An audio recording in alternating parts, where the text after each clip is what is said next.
तर सुरुवातीला आपण पाईल्स बद्दल माहिती घेताना त्याची शरीर रचना काय, त्या भागाची आणि त्याचं कार्य काय हे समजून घेऊया, ज्याला अॅनाटॉमी आणि फिजिओलॉजी असं म्हणतात. हे संपूर्ण जे दिसतंय हे मोठं आतड आहे आणि त्याचा शेवटचा जो भाग आहे हा एखाद्या फुग्यासारखा, ह्याला रेक्टम म्हणतात. आणि हा भाग शेवटी एका कॅनॉलमध्ये कन्वर्ट होतो, ज्याला एनल कॅनॉल असं म्हणतात. आणि मग पुढे गुदद्वार असतं. हाच भाग आपण जर मोठा करून त्याचा एक काप घेतला तर हे असं दिसेल. हे रेक्टम आहे, मोठ्या आतड्याचा शेवटचा भाग, जो फुग्यासारखा फुगू शकतो, जिथे पूर्ण प्रोसेस झालेला मल येऊन तिथे थांबतो आणि त्याच्या पुढे हा एनल कॅनल आहे इथून इथपर्यंत. आणि हे गुदद्वार आहे जे स्किन आत जाऊन बनतं. आता हा जो एनल कॅनल आहे, हा एनल कॅनल इथून इथपर्यंतचा जो एनल कॅनल आहे, याचे दोन मेन पार्ट होतात, दोन मेन भाग होतात. हा अर्धा भाग जो आहे, ही जी लाईन दिसते इथे, हा अर्धा भाग आहे तो स्किन आत जाऊन बनतो आणि त्या भागाला येऊन मोठं आतडं चिकटतं. तो अर्धा भाग जो आहे तो मोठ्या आतड्याचा असतो.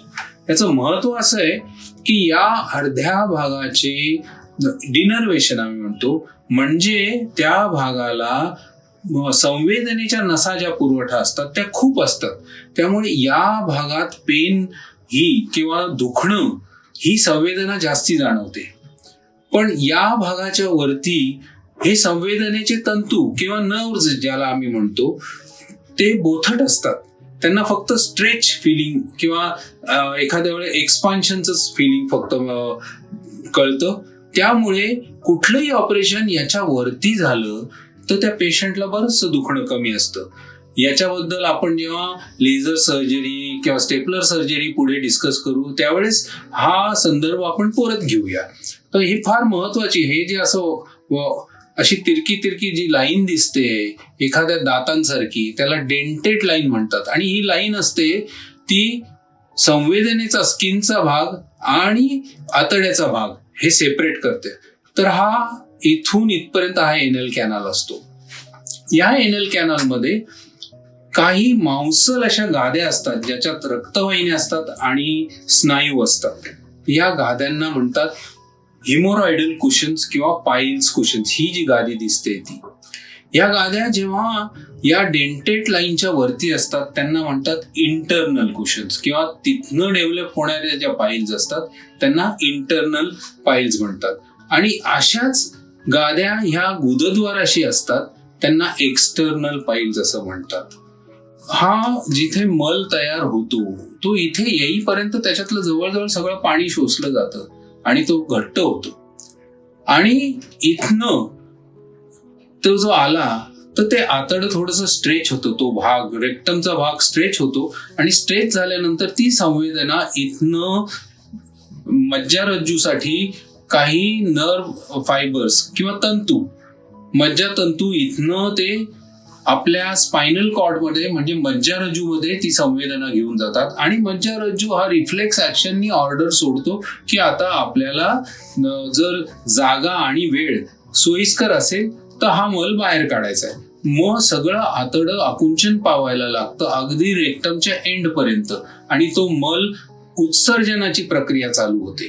त्याच वेळेस हे जे मसल्स आहेत जे एनल कॅनल कंट्रोल होतात ते रिलॅक्स होतात आणि म्हणून मल उत्सर्जन आरामात होऊ शकतं. आता याच्या विरुद्ध जर मल खूप कडक असेल आणि एखाद्याला बद्धकोष्ठता असेल तर त्याला खूप प्रेशर लावायला लागतं, इतकं की त्याच्या पोटाचे स्नायू पण त्याला आकुंचन पावावे लागतात. त्याच्यामुळे इतकं प्रेशर इथे तयार होतं की ह्या पाईल्सवरती, पाईल्सच्या मासवरती किंवा त्या पाईल्सच्या जे स्नायू आहेत यांच्यावरती खूप प्रेशर तयार होतं आणि त्या हळूहळू खाली सरकायला लागतात. आपण हे जे आता बघितलंय कार्य मल उत्सर्जनाचं, हे जर व्यवस्थित नसेल तर या जे पाईल्सचे गोळे आहेत हे खाली उतरायला लागतात आणि मूळव्याधी लोकांना तयार होतात. तर साधारणतः शरीर रचना आणि कार्यपद्धती ही बिघडली तर मूळव्याधी तयार होतात. आता आपण पुढच्या भागात बघणार आहोत की मूळव्याधी का होतात आणि त्यांचे प्रकार काय आहेत.